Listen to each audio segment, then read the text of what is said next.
Washington football. Woo!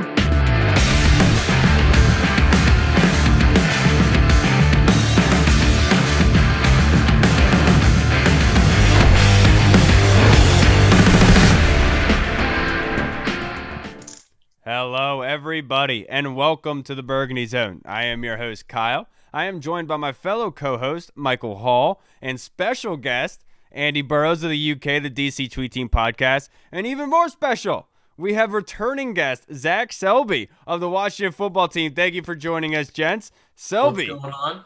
Selby. The game ended terribly, 31-23. The miraculous Cinderella story of the Washington football team came short against the Tampa Bay Buccaneers. Before we get into all of the season and everything that has transpired throughout, what was the biggest play? What was the biggest takeaway from that game for you?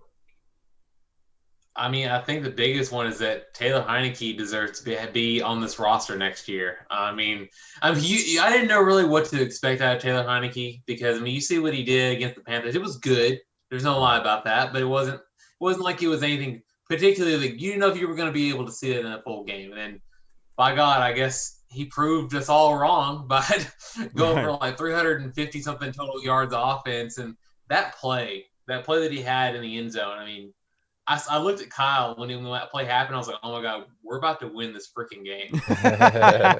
It was insane. You just knew like that was like a game changer. If they had one, you would look back at that moment like that was it. That was the moment that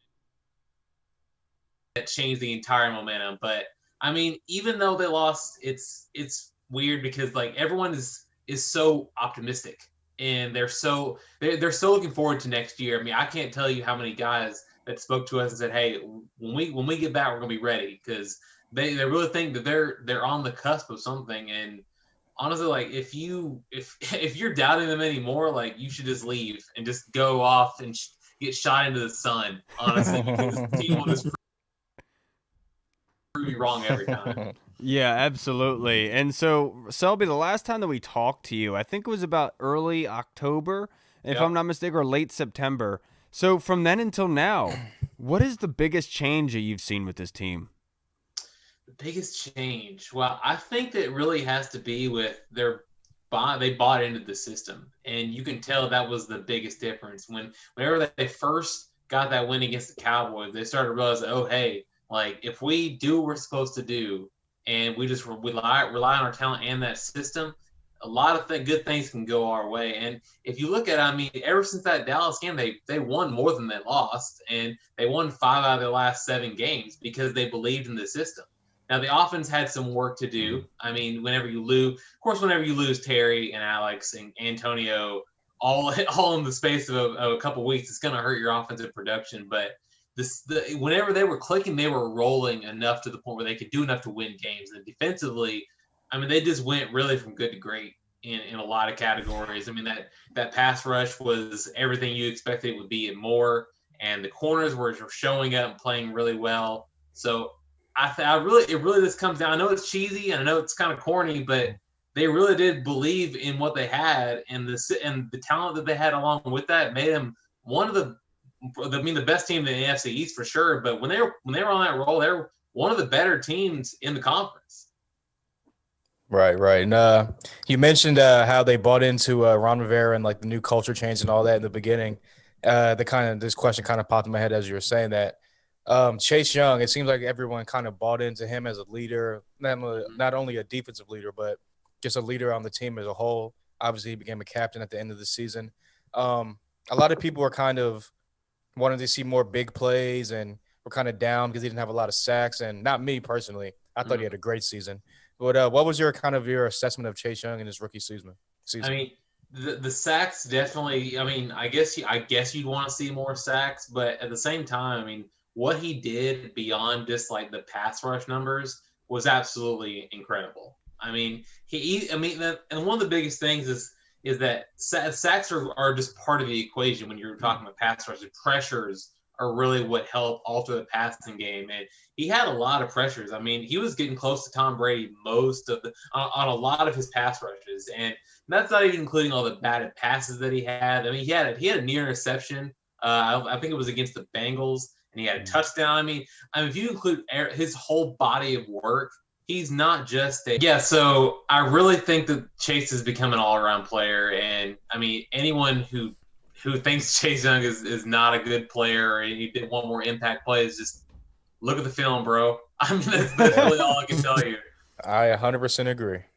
100% agree. Now, let me ask you, what is the biggest play, in your opinion, Selby, of the 2021 season?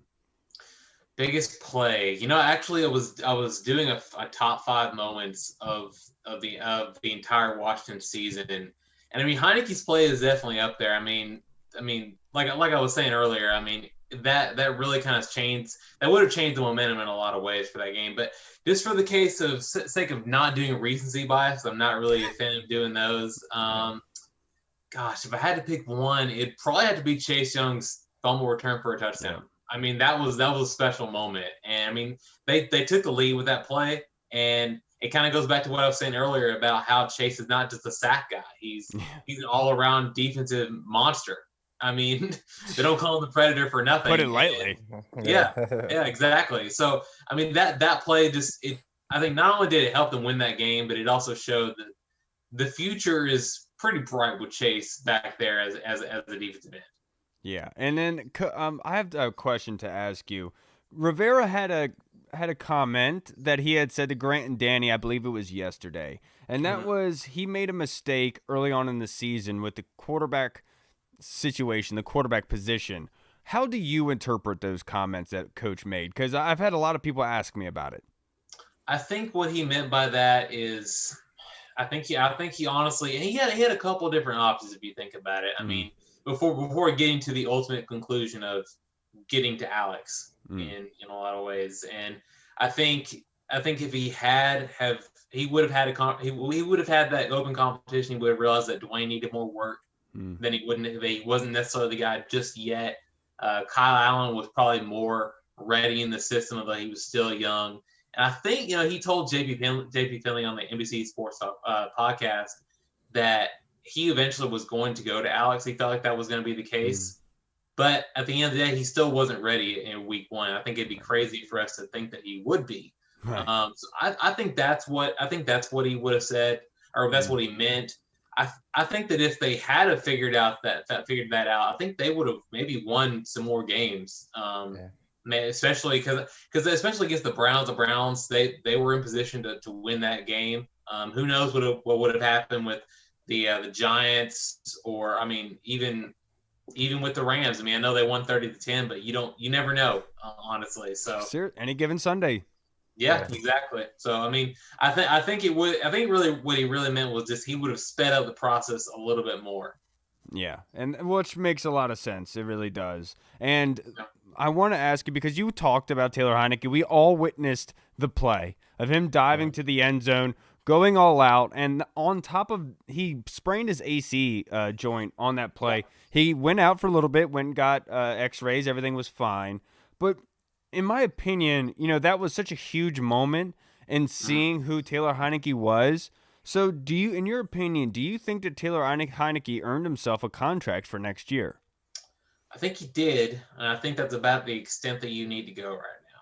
Because, and again, I bring this up, recency bias is kind of a dangerous thing. Because I mean, you look at that and you think that he's the guy, and who knows? Hell, he might be the guy, but you really don't know, because all you really had is a game and a quarter, and 2 games, honestly, if you count the entirety of his experience with Ron Rivera and the Panthers, going back to a couple of years ago. But I will say this to his credit. I mean, Scott Turner has brought him around wherever he's gone. He was in Minnesota, took him there. Yep. Carolina brought him over, and then this year said, "Hey, look, be ready." And here he is, leading them to almost a win against Tom Brady and the Buccaneers. So I think he's definitely earned himself a contract for the roster next year, as far as training camp goes.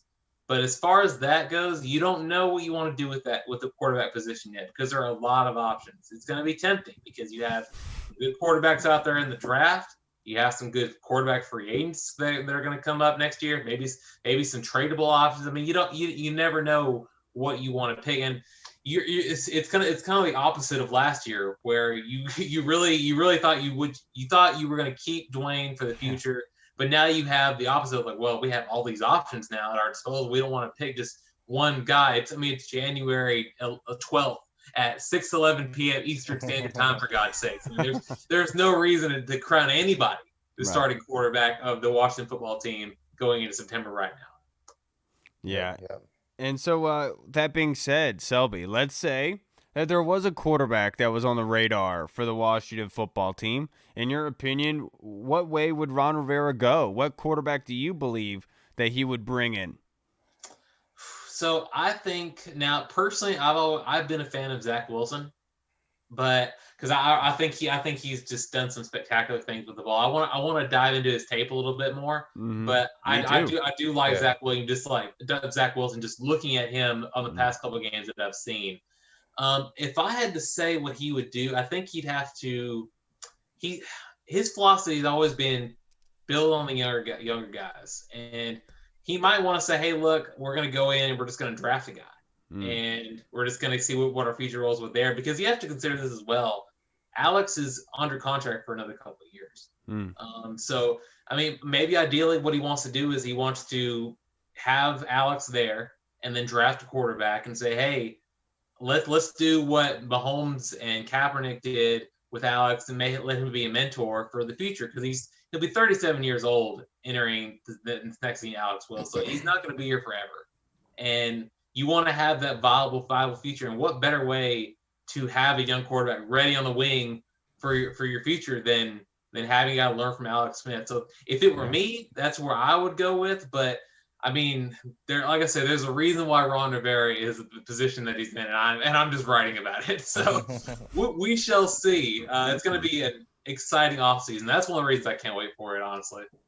Yeah, I can't wait for the offseason either. And sticking with the offseason, you can pick either side of the ball, offense or defense. In your opinion, what is the biggest hole that they need to feed out, or they need to fix outside of quarterback? Outside of quarterback, because that is probably, I mean, Rivera said that's a top priority. Yeah. I think you have to stick with, I honestly want to say that it's down between one or two positions, in my opinion. I think it's the little linebacker for defense, and a quality number 2 guy, receiver for offense. And since I'm an offensive guy, I'm gonna go with because honestly, like the way the defense is structured right now, it was still pretty good. I mean, it was one of the best in terms of yards allowed. So I would say it's not that it's that much of a need, but it's also something that if you didn't address a linebacker, you'd probably still be okay. Right. I think the receiver is more of a question, because other than Terry, you have a bunch of undrafted guys. I mean, we love Cam Sims, we love Isaiah Wright and Steven Sims, but they're undrafted guys. And you want to have like the guy that I've always liked has been Corey Davis. I think Corey Davis is a really good option. I think he's a really good passer. And honestly, if you want to have a guy that's kind of Terry-esque, you look at a guy that's like Corey Davis, because not only is he a good pass catcher, but he's a really good blocker, and you have to be for a system that uses Derrick Henry most of the time. He's an unselfish guy, and that's pretty much Terry to a T. So Tennessee bias right there. Yep. Yeah, you're right. You're absolutely right. I remember whenever Tennessee drafted him 5th overall, and seeing us and wondering what he was going to be able to do for that offense. And he's really turned on recently. This has by far been by far his best year. So now again, there's some other good receivers out there. This is probably one of the most talented for free agency receiver class that we've had in a while. So you really honestly can't lose with any of these options. Yeah, and I think, Andy, the the DC tweet team, I think they have a question for you there, Zach. What's up? Hey, Zach. We knew Ron Rivera's reputation coming in before he got to the organization. Did he surpass your expectations with everything that's gone on in 2020 to finish leading the division, making to the playoffs? Did he surpass expectations? We all knew what a great man he was, but do you think he for his first season, do you think he done better than even most of us foreseen? You talking about Ron Rivera? Yeah.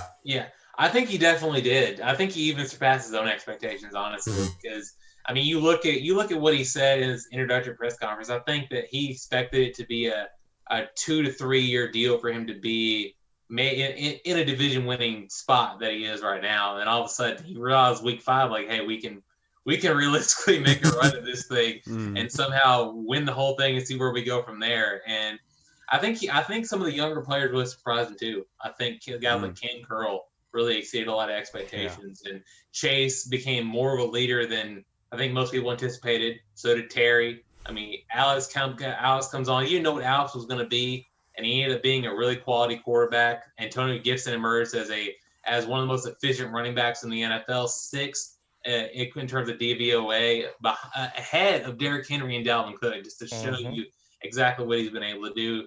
And then on defense, the defensive line was great. I think linebackers ended up being solid, although they need some tweaks and improvements. But I think he did, because he did surpass expectations, because he was able to turn those guys that he saw the potential into a playoff contender. Yeah. And plus, on top of that, he didn't know he was going to be battling cancer in January. Yeah. He didn't know he was going to have to be dealing with all this crazy stuff with COVID. And to me, I mean, take it for what you will. He is my coach of the year. For sure.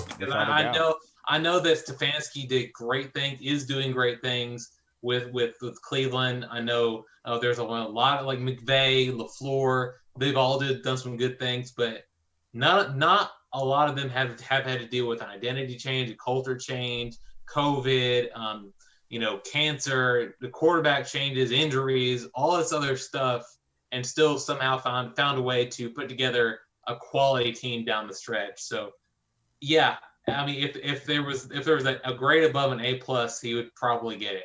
Yeah. Sure. Now, Selby, let's go into the Marvel universe, right, or Capcom, whatever the heck it is. I don't know what it is, but let's just go. Now you're digging in my side territory. Right. Here. I love Marvel. Let's say you could be Ant-Man, okay, and you could go down to the size of a fly, and you could fly into the room where Ron Rivera is meeting with the owner, Daniel Snyder, and he said that he was going to have a conversation with him about what he visioned the quarterback position to be in the offseason. What do you think that meeting, and what would be talked about there? Meeting between Ron Rivera and Dan Snyder. He said it was going down, I think, last night, what was happening. I think if I had to say, it'd probably be an overall evaluation of the season, which would say that, hey, we actually exceeded expectations, like I mentioned earlier. Here are some pieces that we think we need right now. And here's some of the things we need to do right now, because we feel like he said at the end of that game against the Buccaneers, that he said, if we make some pieces, give us some pieces, we have a shot to make a run at some things here. And I think that's going to be the biggest thing, is they realize that they're not as far off. I mean, if you listen to Dominic Foxworth, I mean, the Super Bowl window is next year. Take that for what you will. We're not. I say this all the time. I'm saying it. I will ever mention it because look, it takes a lot to win a Super Bowl. I'm not saying we're going to win the Super Bowl next year, especially the 7-9 team. But I mean, I think they're not as far off, and I think that's the biggest thing that they want to talk about, is that the culture that they wanted to establish, the coach-centered approach, has done really well. Here's where we need to go next, because it's easier to go from a 3-win team to a 7-win team than it is to go from a 7-win team to a 9, 10, 11, or 12-win team. Yep. Those are the big differences. And I think that's what they wanted to talk about, because that's the next step. Absolutely. Right. And I'm going to need you to keep the Ant-Man suit on, because I have another question about that meeting. Okay. A lot of talk has been about the GM situation. What do you think, in your opinion, what direction they're going to go in? I think they're going through the evaluations right now. And that's really all I can say. I thought I was going to slip one in there. Like, I thought I was going to do it. No, I think there's I'm sure they're going through a process right now to decide what they want to do with that. But who knows? I mean, that's another question that we have to get answered going into this next season. Right. Yeah, and almost got me there, man. Almost got me, Mike. You tried. It was the Ant-Man comment, wasn't it? Absolutely. Yeah, it was. Yeah. Brandon Sheriff was the first All-Pro for the Washington football team in over 20 years. A huge feat, something we didn't really think was going to happen. So, Selby, do you think that Sheriff, I know we talked about Heineke already. In your opinion, do you think that Sheriff should be back with the squad next year? He's talked about how bad he wants to be back with them. Do you think that he earned himself a spot? Do you think he's one of the Rivera guys, you could say? I mean, Rivera said he wants to keep all 5 offensive linemen. Wow. So I mean, you would think that. I mean, he said that a couple weeks ago. Honestly, no, maybe either way he said it, and I think sometimes all the pressers sort of just like mix in at some point or the other in my head. But I really think that they would like to. I mean, he had one of his better seasons. I mean, first team All Pro for the first time in his career, and that just should tell you exactly what he's been able to do. And he's only been penalized twice this regular season, one was a phantom call. That was ridiculous. Yeah. I mean, other than that, it would have been just one. And he's had some of his better pass blocking performances, better run blocking performances.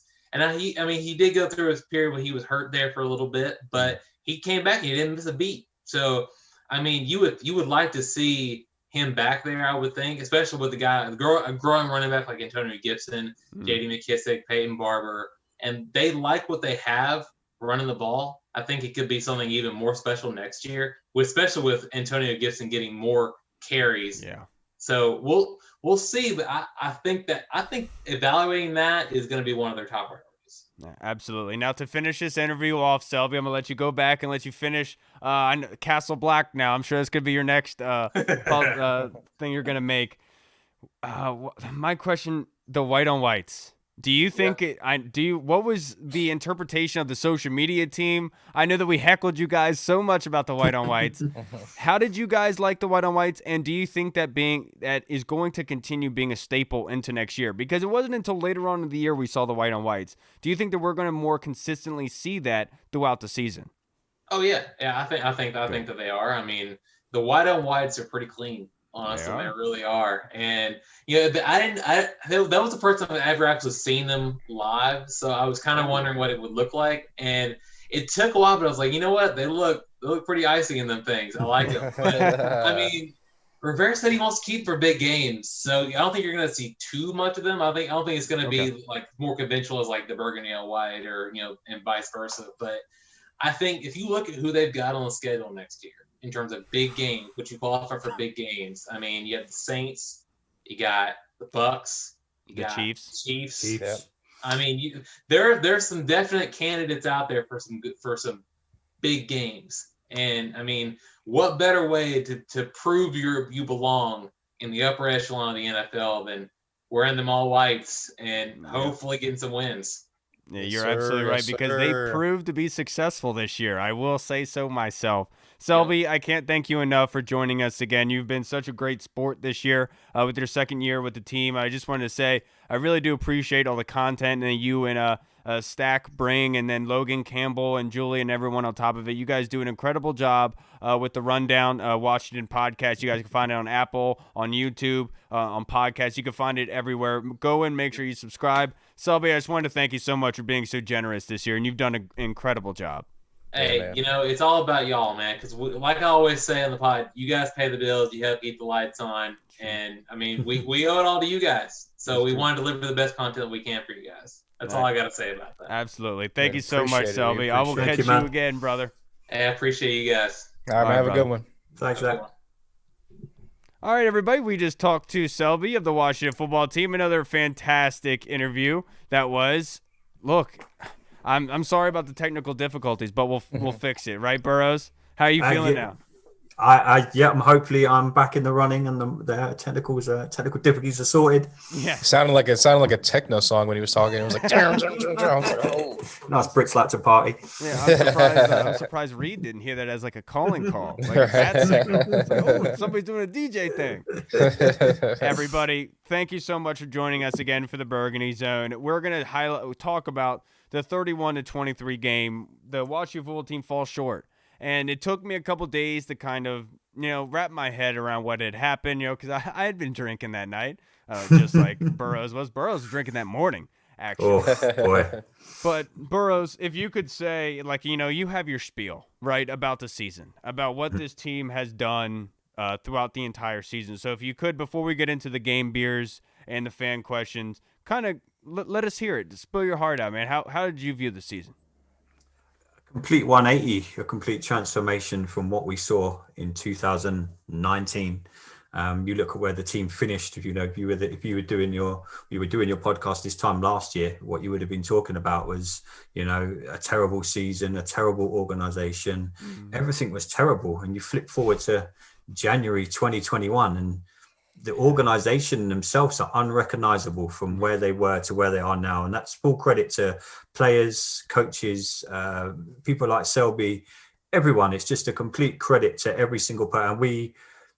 I think I sum it up as we now have an organization to be proud of. When people ask you who you are a fan of, you are proud to say you are a fan of the Washington football team. Yeah.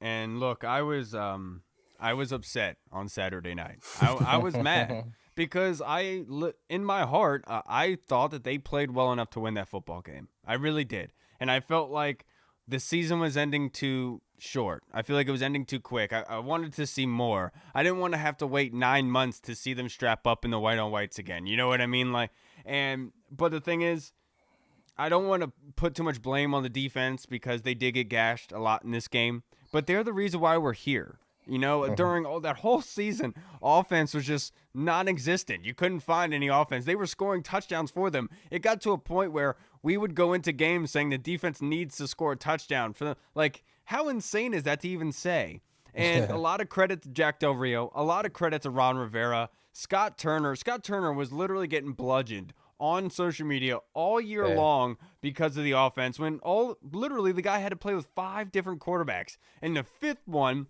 proved to be the best option for his offense. It was absolutely incredible. I want to thank the Washington football team for everything that they did this year, not only for us as fans with the pod and everything like that, but with the actual football team. There were a lot of people with the COVID violations and everything. They were the best team at that. They stuck within, they stayed within, and a lot of credit to Ron Rivera for keeping those guys in line, and then they balled out. I can't thank them enough because I had said it before, they had every excuse in the book to quit, and they didn't.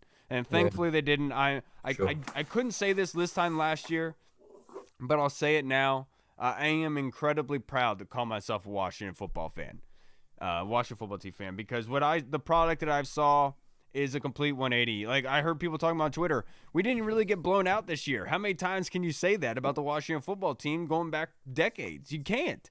They usually do get blown out in some capacity. So, in my opinion, thank you to everyone in the organization, all the players, coaches, staff, front office, social media team, everyone in sales. Don't care. You guys are awesome. I really do appreciate everything you guys did this year because it was so much fun to watch, to witness, and to go along with this journey. It was such a blessing. What about you, Hall? You got anything? Well, damn, how am I supposed to follow that? Like, thanks a lot. Sorry. Jeez. I don't even want to say anything now. I'm just going to sleep silent. Good. Now, Seriously, though, I mean, I'm just going to echo everything you guys both said, where I'll keep it short. This team fought hard. Like I said, they started from literally, like, to quote Drake, started from the bottom. They're not here yet, but they're on the uprise. They are. And look, everyone had them in the bottom dweller of going into the season. They're going to be picking top 5 again. They're going to be one of the worst teams in the league and all that nonsense. But right. You see that we finished as a division winner, whether it be in a bad division or not. You can only beat the people in front of you, play the teams in front of you. And, yeah, going into 2021, I'm excited. Like you said, it's been a long time coming where we've actually been excited going into the next season. Usually after a loss, I'm bitter, I'm pissed. I'm like, oh, my God, this is so gay. But at the end of the day, I have hope. And I have not had hope for a very long time about this team. Yeah, and what the crazy thing is, generally whenever Washington football fans have had hope, something comes around the corner. Something unexpected comes and it gets taken away from us. Exactly. But in my opinion, to your credit, it's the first time where I have hope, and it's like substantiated hope. Like, It's like, dude, this is actually something that can be something. We've had false hope before because we thought that Snyder took his hands out of things, which ended up not being right. But this is just different. This is a completely different animal right now, and you're 100% right. Now, let's talk about the 31-23 loss to the Bucks. I know it was bad. I know everyone kind of left it, not pissed, but just let down that they didn't win the football game. But Burrows, we have game beers, and you know you're a big fan of the pod. You always listen. Who would be getting your game beer, your game pint for the game on Saturday night? It's easy to give it to Mr. Heineke. but for me, I thought no one expected us to do much on offense. They thought we were going to run the ball a hell of a lot, and we couldn't do that in the end. So I looked at people like Terry and Logan Thomas, who I thought really stood up because, we couldn't run the ball. So I'm going to go for Terry. I thought he really stood up when we needed him. And when you need your big players, they always seem to rise to the top.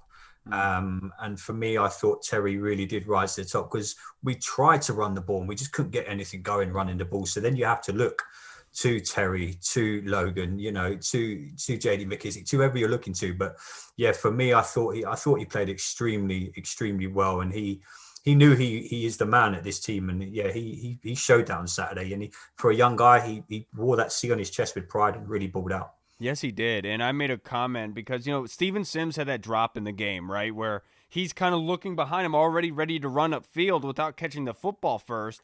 And the next drive, Terry gets a ball, doesn't even look downfield, catches it, absorbs the contact in his back, but gets down, and it's a short yardage situation. And I feel like that is such the big difference between Terry and other guys, is Terry just has that kind of mantra about him. He just kind of has that feeling about him that it's all comfortable. There's no panic. It doesn't matter. Terry's above the moment at all times.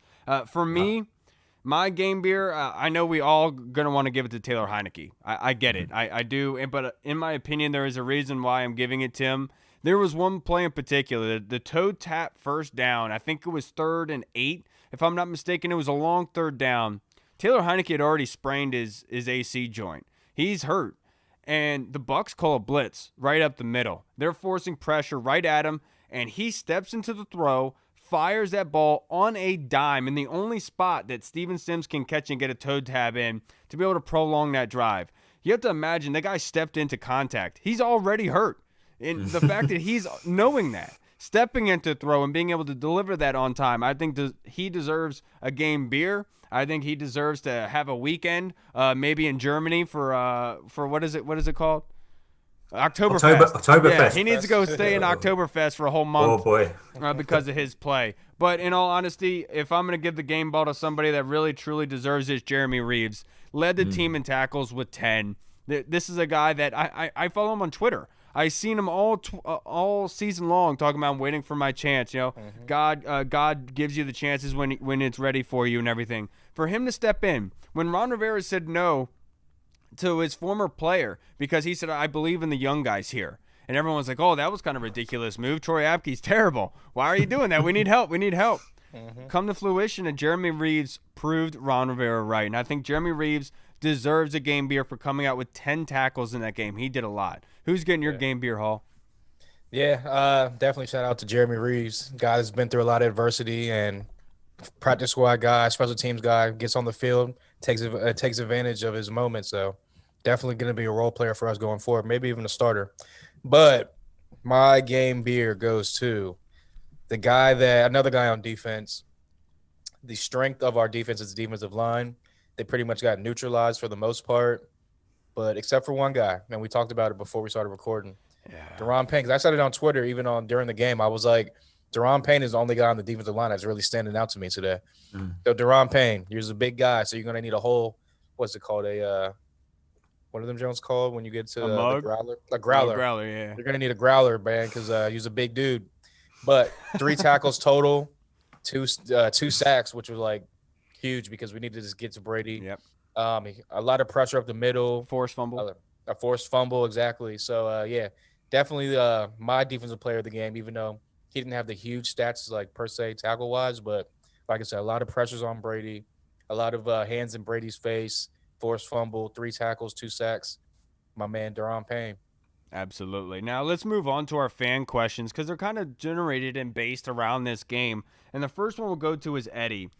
He asked, was Saturday the last time that Kerrigan is going to be suiting up in the burgundy and gold? And same question, do you think it's the last one for Alex Smith? And I'll start with you, Burrows. I think the answer is yes to both of them. I don't think we're going to. I think Kerrigan, he wants to go and play. He knows he's coming to the end of his footballing career, so he's going to want to play. He's not going to want to play a bit part player. He's not going to want to come in for the odd down here and there. So I think he's going to want to play. And Alex, I think he's definitely going to retire. Yeah, and I'm right there with you. With Alex, I've said it for a couple weeks now. He didn't play a full 16 game season, and he's still banged up. That calf, which is a normal injury for a lot of people, generally it days, maybe a week or so, and they're back to full strength. But for Alex it wasn't, and so maybe with a season and a whole off season of him being able to rehab and everything, because look, nobody expected him to be at this point last season. This time last season, everyone thought it was a foregone conclusion. The guy's career was over. So look, I know I said I wasn't going to be doubting Alex Smith anymore, but from what I've seen, it just doesn't make logical sense in my opinion. So I do you think he'll stay with the organization, Carl? Yes, without a doubt, I do. Yeah, I think that as soon as he hits that retire, I think he has a job in the front office, and I think it's one of the reasons why we haven't been hearing so much about the GM position, because I do think that there's going to be some reshuffling of things, and I just don't think it's going to be as bright and as popping as everyone expects it to be, like everyone else in the organization. Now with Kerrigan, I truly do believe that was Kerrigan's last game. I mean, Kerrigan went out to the field after he went into the locker room, went back out in the field, kind of absorbed everything, looked at both end zones where he had huge plays in his career, and kind of soaking it all in. And credit to Ryan, because this coaching staff really did push his career farther by not playing him that much this year. Generally he's playing in all 16 games, and I know he did this year, but it was unlimited snaps. So I definitely think he has more in the tank. He's going to go out, and the one thing that really irks me, though, is he said that he had to have an open mind in regarding to signing with the team, which tells me he knows that somebody in the NFC East wants him, and they want him badly, and it's going to hurt him to go there. It's going to hurt all of us to see him go there. I think it's the Giants or it's Philly. Probably the Giants. I think it's the Cowboys, to be perfectly honest with you. Oh, don't say that. Yeah, I know. I'm sorry, but that's how Jerry works. That's how Jerry works, in my personal opinion. What about you, Hall? Do you think this was Kerrigan and Smith's last game in Burgundy and Gold? I'm 100% for Kerrigan. You could already hear his comments where he said he wants to be a starter again. Obviously, like Burrow said, he's like getting to the back. He's on the back nine of his career right now. And I mean, I feel like also if he was getting like maybe 5 to 6 more snaps a game, like here this season, he would definitely be maybe more open to maybe coming back on like a reduced salary, a reduced like a what's it called? A hometown discount. But with that being said, he's definitely done in Washington.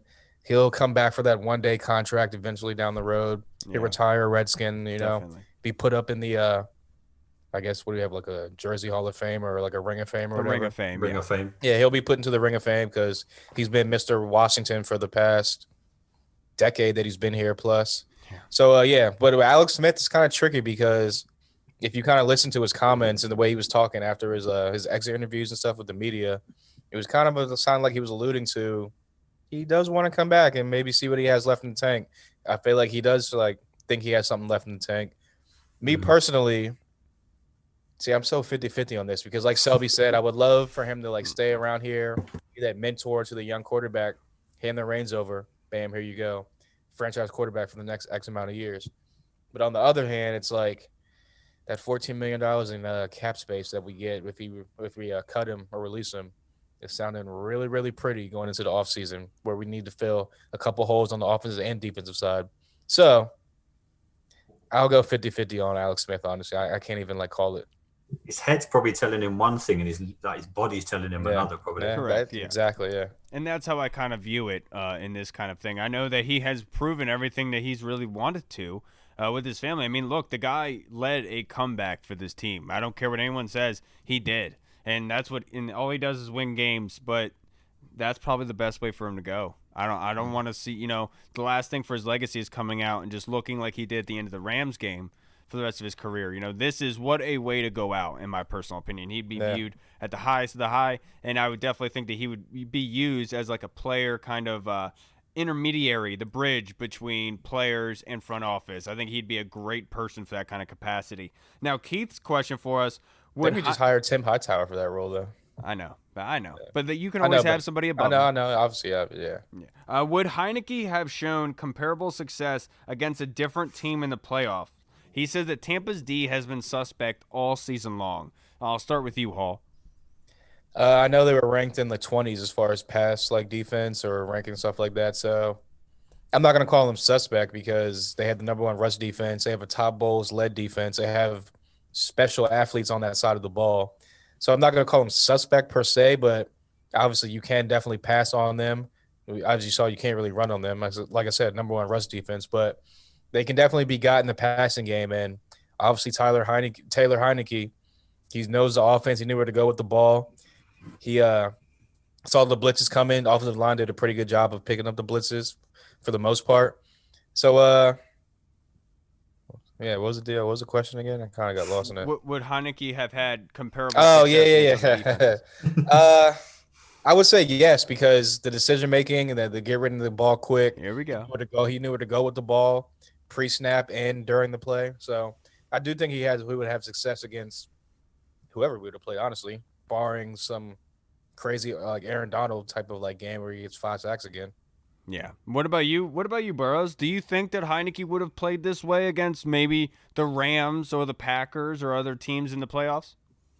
I think he would, I mean, my assessment of him was if he can raise his game like this for a playoff game where the world is watching, imagine what he could do with an OTAs and a mini camp and a preseason and everything. So why couldn't he go and do it against the Rams or another high caliber team, the Chiefs, something like that who were going to play next season? I was, for what he done in a game and a half, that's why we're all talking about it now. That's why we are all. If you look at everyone on Washington Twitter or on Facebook, everyone is talking about one person, and I think he'll be fine. I think we should give this young man a chance. Yeah, I'm right there with you. And yeah, Keith, I do think that he would have had comparable success against other teams, to be perfectly honest with you, because it seemed like one of those situations where nothing was going to stop him. And that's where I kind of was alluding to with the AC joint and staying in that throw and making that a perfect dime. That's one of those larger than life moments, what we witnessed. And that's what I had meant on Twitter, that what I witnessed last night will be talked about for years. And I truly believe that. This kid, straight off of the street, had one chance to prove that he could make it in this league. And it didn't matter who was on the other side of the field. He was going to get it done. And that is what I respect on a life scale, on a human scale. The fact that that kid could rise to that sort of level to be able to execute in that way to give his team the best chance to win in what was the worst defensive performance that we've seen out of this team this far this season. It's absolutely amazing to me what I witnessed. I definitely believe that he would have done it against anybody. I just felt like that was something out of this world, honestly. And I think that he did earn himself a contract without a doubt. Yeah, it actually goes back to when we had Keith on a couple of weeks ago, or whatever it was. Yeah, a couple weeks ago. And he had nothing to lose. He was out there playing with house money pretty much. It was kind of like, I'm going to go out here. I'm going to sling the ball around the field. Yep. I know what I'm doing. I know the offense. And if I have success, hey, I got a contract or I got potential contract moving forward. If I come out and have a bad game and I look horrible, I throw some picks, well, hey, that's why I have been an undrafted free agent. That's why I've been on the couch for the past 2 years. What do you want me to do? So it was a win-win for him, and I'm glad that he won.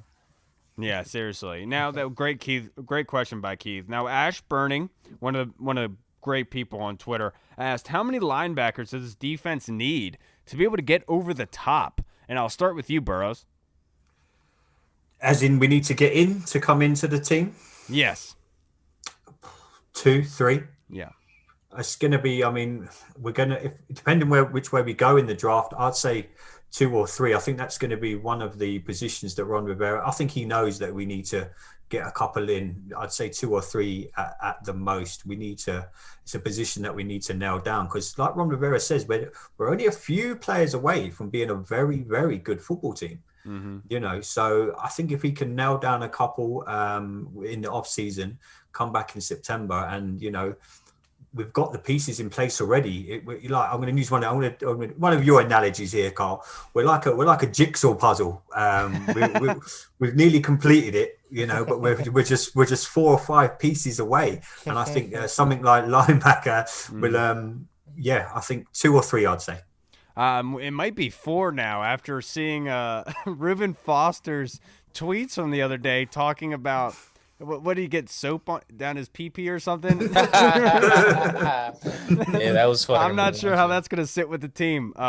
Now, to be serious about this, Ashburning, it's going to be 2 or 3. There's 2 names that I saw on the free agent list for linebackers. That's Levante David out of the Tampa Bay Buccaneers and then Hassan Reddick out of the Arizona Cardinals. 2 very good linebackers that could easily help this team. And I'm just not sure where Ron Rivera's head is at in regards to the 19th pick.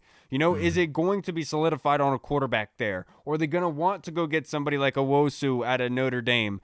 Somebody, or Micah Parsons possibly being there. Like one of those guys, because, you know, in the success that he had with Carolina, it was a lot from that middle linebacker position with Luke Kuechly. It really did that front 7 with Luke Kuechly leading everything. It was like having a coach on the field. And I'm just not sure if Levante David and Hassan Reddick are those type of guys for Ron Rivera and Jack Del Rio. And I'm not sure if those guys at 19 are going to be the recipe for success. But without a doubt, I think we all can agree, with no disrespect to the guys that are currently on the team right now, they do need upgrades at the depth behind linebacker. That needs to happen, and it's at least 2 or 3 in my opinion. You just can't really bank on Ruben being there all that long. What about you, Hall? I'm glad you gave me that little interlude, that little alley-oop, because I'm about to slam dunk this. I'm going to keep it, like, obviously you need, like, depth and all that good stuff, but we need one linebacker. Ron Rivera needs to find his, like you said, his Luke Kuechly, his middle linebacker, his captain of the defense in the middle, the guy that's going to make all the calls, make all the plays, make all the adjustments, the guy that's going to be the smartest guy on the defense, know where everybody's supposed to be at, and, yeah, be like Ron Rivera's eyes on the field. So if you can find that guy, whether it's through free agency, through the draft, I think that will be golden, because we still got guys like Cole Holcomb. We're going to have – I can't think of anybody else outside of Cole Holcomb, actually. John Bostic. John Bostic's still here. Yeah, exactly. Sorry. So, yeah, John Kevin Bostic, Cole Pierre-Louis. Holcomb, KPL still here. So we still definitely got some guys that can make some tackles, make some plays. But I just think we need that one linebacker that's our Luke Kuechly, is going to be the captain of our defense and be that solidified person in the middle for 10, 12 years. Yeah. And then Tony's question is a funny one, and I'll start it with you, Burrows. How can Steven Sims be off-fielding punts yet making toe-dragged snags? I've hated on this guy for a long time now. I mean, I don't know. I genuinely don't know. He's speechless. I know that you were on me on Twitter when he made that catch, the first person to tweet me. I know you told me that he was going to ball out in this game. You're lucky Reed isn't here, because he would have tore into this question. You know, but I don't know. Maybe, like, you know, what we were saying before we started recording, in the playoffs, strange thing happens, and, you know, players step up when they need to. But I don't want to see this guy near our football team next year. I'm sorry, but I don't. And I know I'm not alone. And I know Reed's probably somewhere listening to this now, screaming at his phone, saying, "Yeah, I'm right." And a lot of people on Twitter. But I know, Carl, you've said he might come good. So I don't know. I just don't like him. Look, hey, Tony, I said it on Twitter. I said it to these guys before we started recording. Playoff football is a whole different animal. Generally, the guys that get you to that point do not show out like they usually do. Usually, you'll have your not bums, but your guys that really underwhelmed throughout the season really explode. But the superstars always produce. And that's how you know a superstar like Terry McLaurin, for example, absolute superstar, continued to ball out throughout the season. Whenever he was on, he did well. And that's how I kind of viewed Steven Sims, is him kind of just, he was necessary for the moment. He was the right guy. He was there for the toe tap. They weren't paying attention to him. They were focused on Logan Thomas and Terry McLaurin. That's just how playoff football works, Tony, to be quite simple with it. I can't really explain it either, brother. What about you, Hall? Yeah, I'm just going to go back to a rule that I learned like many moons ago when I was a little young buck coming up playing football in my backyard, or even like organized football. For some reason, some days you can't catch the easy ones, but you can catch all the hard ones. And that's just how it goes, honestly. So, it's crazy. Yeah. Absolutely crazy. Great question from Tony. Fantastic. Now let's go to the questionnaire. Jesse, what should we do with the 19th overall pick, Hall? Man, oh man. That's a tough one because you don't know who's going to be on the board. You don't know who's going to fall, who's going to drop. Let's say, I don't want to say maybe a definite player. Maybe let's go position. Position. Okay, that If makes that it a little helps. bit easier. Yeah, it's a little bit easier. Um, hmm. I'm pretty sure we're going to get a real wide receiver through free agency, whether it's hopefully Allen Robinson or Marvin Jones or one of those guys. I've been seeing that. I don't know, he might not be there because he's a great player, but I saw that Tom McShay's recent draft, they had Jalen Waddle going to whoever's picking at 17. I believe that's the Raiders, I think. So if you can get a guy like Jalen Waddle as a receiver to pair up with Terry McLaurin and maybe another wide receiver we bring in through free agency, I think that would be huge. But if you want to go defensive side of the ball, I will go a linebacker because we need a linebacker. Yeah, and if they're there, perfectly honest. And Yeah. with the 19th pick, Jesse, honestly, I did a mock draft through the Draft Network. We had Trevor Sycamore on Tuesday from the Draft Network. If you guys haven't already, they have a 7-round mock draft simulator that you could do at any point in time. You could do an unlimited amount. And what I saw coming at 19 was a lot of those blue chip players were gone. A lot of those guys you would be considered the number ones at 100% slam dunk, get them. And at that point, I'm thinking to myself that we should trade back. And we should get as many picks as possible because this draft is deep, especially with tackle. And so that's where I would like to see them go with more depth on the offensive line. Morgan Moses balled out this year. He really did play through injury. Same with Jaron Christian. Cornelius Lucas exploded onto the scene. And I know that we still have Sadiq Charles, but I would like to see tackle be an investment. That way, there is no question marks after re-signing Sheriff, in my personal opinion. So with there, I would like to go offensive line or with playmaker based on who is there. But from what I've seen, it doesn't look like there's going to be many there.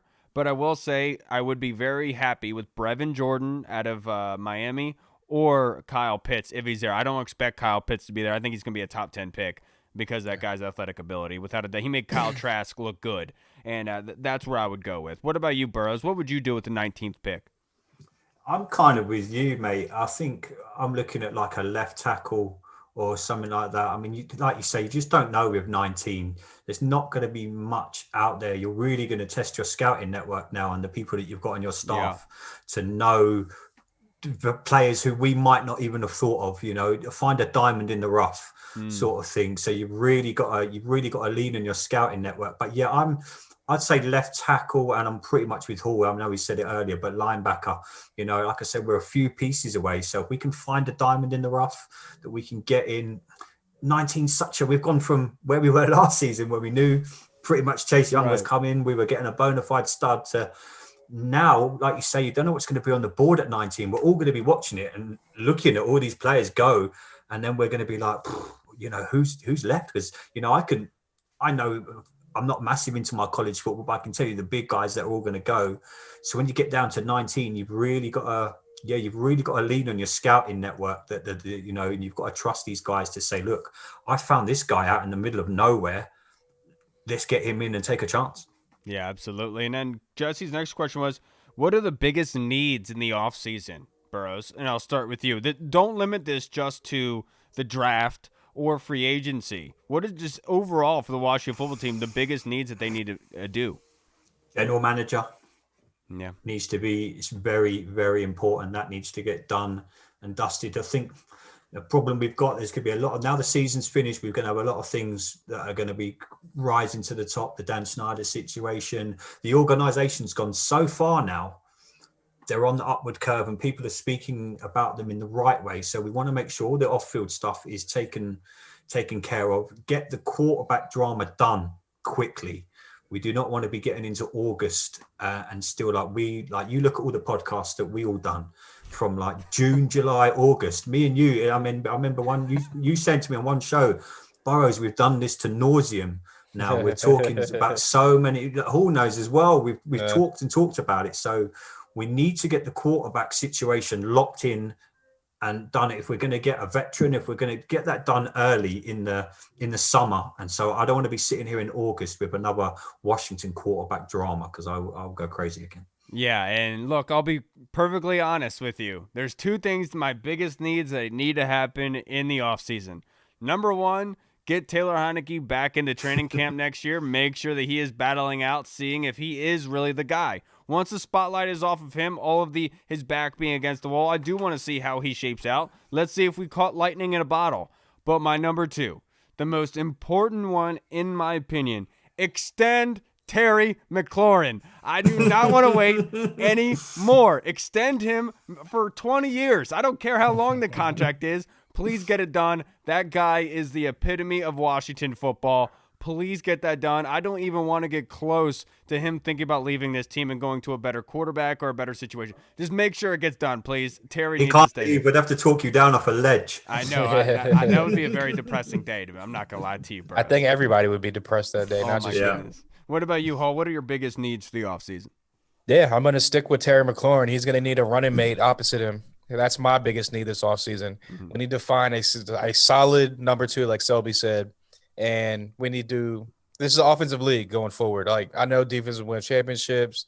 Defense is still a huge part of the game, but look at all the teams in the playoffs right now. Look at the top teams in the league. They're putting up 30-plus a game like it's nothing. We need to get to that level if we want to be competitive in the NFL, and I think that we're about 2 pieces away on offense, and receiver is definitely one of those. So that's my biggest need going into the offseason, outside of quarterback, obviously. Yeah. And look, that's a great one. Absolutely. I'm just selfish, and I want Terry to be here for long term. Oh, 100%. I'm there with you. Like, that's yeah, we're all there. Right. Now let's Filterless has a question for us. How many other QBs in the NFL would have had similar success against Tampa, Hall, in that situation that Heineke was thrown in?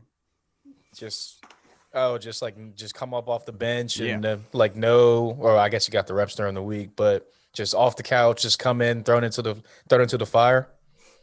I mean, I would probably say only like the top cream of the crop elite quarterbacks, like the Tom Brady's, and the Aaron Rodgers, the Pat Mahomes type guys. Obviously, I'm not going to put Taylor Heineke in that breath because the dude's played 5 quarters of football. I don't think anybody. Yeah. But, I mean, he definitely came in there, balled out, had nothing to lose, had a gunslinger mentality, know where to go with the ball, make great decisions, picked up a lot of the blitzes pre-snap, and that's some of the stuff you associate some of the top-tier quarterbacks in the league with. So, yeah, only the top-tier quarterbacks in my opinion. Honestly, I don't even think – any of them honestly would have, because you have to imagine this is like a life thing. You know, most of these guys have gotten to the NFL and one way or another, somebody knew they were good at something. Like they gave them that chance. Nobody has had to go through a season studying for finals, studying mathematics, and then getting called up for an NFL game, a huge NFL game at that, and then with no running game against the number 1 rushing defense in the league, and then being the rushing leader of the day with 46 yards, pulling that off while injured. I've said it before. I think this was a larger than life moment, and I don't think that there was any other quarterback that could have done that on that night, to be perfectly honest with you. What about you, Burrows? Yeah, no, I'm with you. I mean, just what the guy done. You think about it. You can't. I was trying to think. I was chatting to a few guys on Twitter yesterday. I can't think of many other players that have ever done this type of thing. And you can't win at Washington because people moaned, "Oh, Alex Smith can't get out of the pocket and run. Dwayne Haskins doesn't go through his progressions." Well, Heineke come in and done all of that in one game. You know, he ran, he went through his progressions. He was everything that we've been asking for within various quarterbacks all season. He done in one game of football, and everyone's like, "Well, no, he's not the answer next season. We need to go and get a vet." And I'm like, you can't win as a Washington fan, because what do you want? You want someone to move in the pocket. You want someone to throw the ball. He answered everything that we've been saying probably since RG3 left. And yet I've seen people on my social media, "Oh, no, Burrows, how can you can't want this guy?" And I'm like, you seriously, it's probably the only fan base where you can't win. No, your American voice, by the way, kills me. When you do, it's spot on, dude. It's perfect, absolutely perfect. Now, Freddie of the HCWR podcast, we kind of asked this to Selby, but I want to bounce this off you guys before we get out of here. And Burrows, you asked us questions too, but I feel like I'm not going to ask you the question that you asked us. You know what I mean? Yep. But Freddie asked, like, who would we want to be GM? Because he's not high on Marty Herney. You know, he likes Schoner, Schoenr, to be the GM. So let me ask you, Hall, who would you like to be the GM, essentially speaking? I haven't really like tracked the GM searches and all the dudes out there. I know Rick Smith's a dude that was down in the Texans. He's a pretty good GM. He has a pretty good track history. Uh, I know as what's his name, like Jeff Swain up in Buffalo. Yeah. He's one of those like new up and coming younger guys. Obviously, Carolina's pretty much, or Buffalo's pretty much an extension of Carolina because Sean McDermott and all those guys came from Carolina. So yeah, definitely like those two would be I guess on my list of candidates if I had to choose or pick.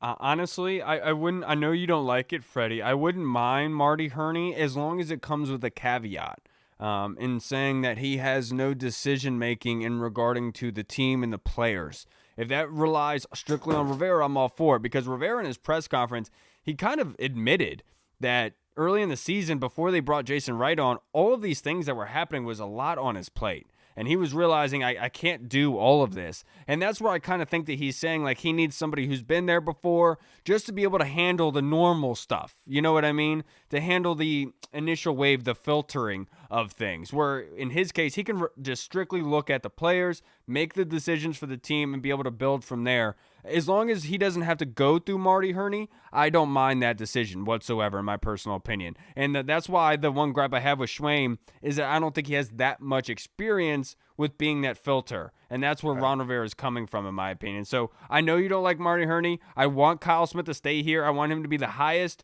paid scout in the league by far, making sure that he stays here. Look, I know you want more responsibility, but how about this? How about I pay you for that and your job stays the same? How about that, bud? I'm pretty sure he's not going to say no to that. Nobody would.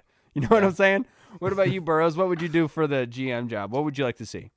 I like Carl Smith. I think he's done a really good job. Ideally, I'd like him to stay, but I've just got a feeling that Ron's leaning elsewhere to someone he knows, or say, former colleague at Carolina. People have spoke about him. I'm with you. As long as someone comes in, it needs someone to come in and know the job, know what they're doing. I don't want to hear about GMs and owners, and you know what I mean. I just want to now. The football team is in such a good place. That's what I said to you guys earlier. Get this kind of thing done in like February, March. Get this done so the football team can focus on what we are now. Is that's a really good football team. Yeah, you got to get it done like the next couple of weeks because contracts end in February and then free agency starts in March. So March, yes, it things does. is moving. All right, everybody. I'm Kyle. Hall. I am the guy from across the pond. The Bridge. Your nickname is the Bridge. The Bridge. I am the Bridge. The bridge between the UK and America with That's a good football. one. You are incredible, Burrows. It's been a blessing, honestly, to be able to go through this season with you as fellow podcasters, as a friend, to be able to talk about what's going on and all. It's been a roller coaster of a season, ups and downs. We've been pulled left and right, up and down, side to side. It doesn't matter. We've been pulled that way. And to be able to do that with you and seeing you grow as a podcaster and as a fan, it's been a blessing. You've done an incredible job with the DC Tweet Team podcast. If you guys haven't already, go subscribe to him. He really does care about the work that he puts in, and all he cares about is talking ball, which we all love. Yes, sir. Thank you, man. I appreciate that, man. Yeah, we're growing. We're getting there. It's been. I think we started in May, so yeah. And I just appreciate all the help you guys have given us, and all that. Like someone said, I think the Hog Farmer Joe commented. He said, like, it's so good how the podcasters all support each other. You probably don't get that in many organizations. The fact that we're sitting here doing this, and I'll always be grateful for you guys for everything you've done for me. So thank you, sir. Yeah, this is the best fan base in sports. I don't care. I know Ron Rivera said maybe the best fan base in the NFL. No. The best fan base in all of sports, my friend. The best, absolutely. All you have to do is look at the podcast, and it'll tell you right there. All right, everybody. I'm Kyle. Thank you so much for joining in for this episode. You can catch us again on Thursday. If you haven't already, please go like and subscribe on YouTube, on iTunes Podcasts, on Facebook as well. And if you can, leave us a review. Let us know what you think of the show. 1 out of 5, obviously. I don't care what you pick, but just please leave us a review. Whatever you think, we'd absolutely love it. Again, thank you to Selby of the Washington football team for coming on and being able to give us his thoughts and opinions on things, because we pressed them quite a bit. All right, everybody. We'll catch you guys on Thursday. Washington football. Woo! Washington football. Woo!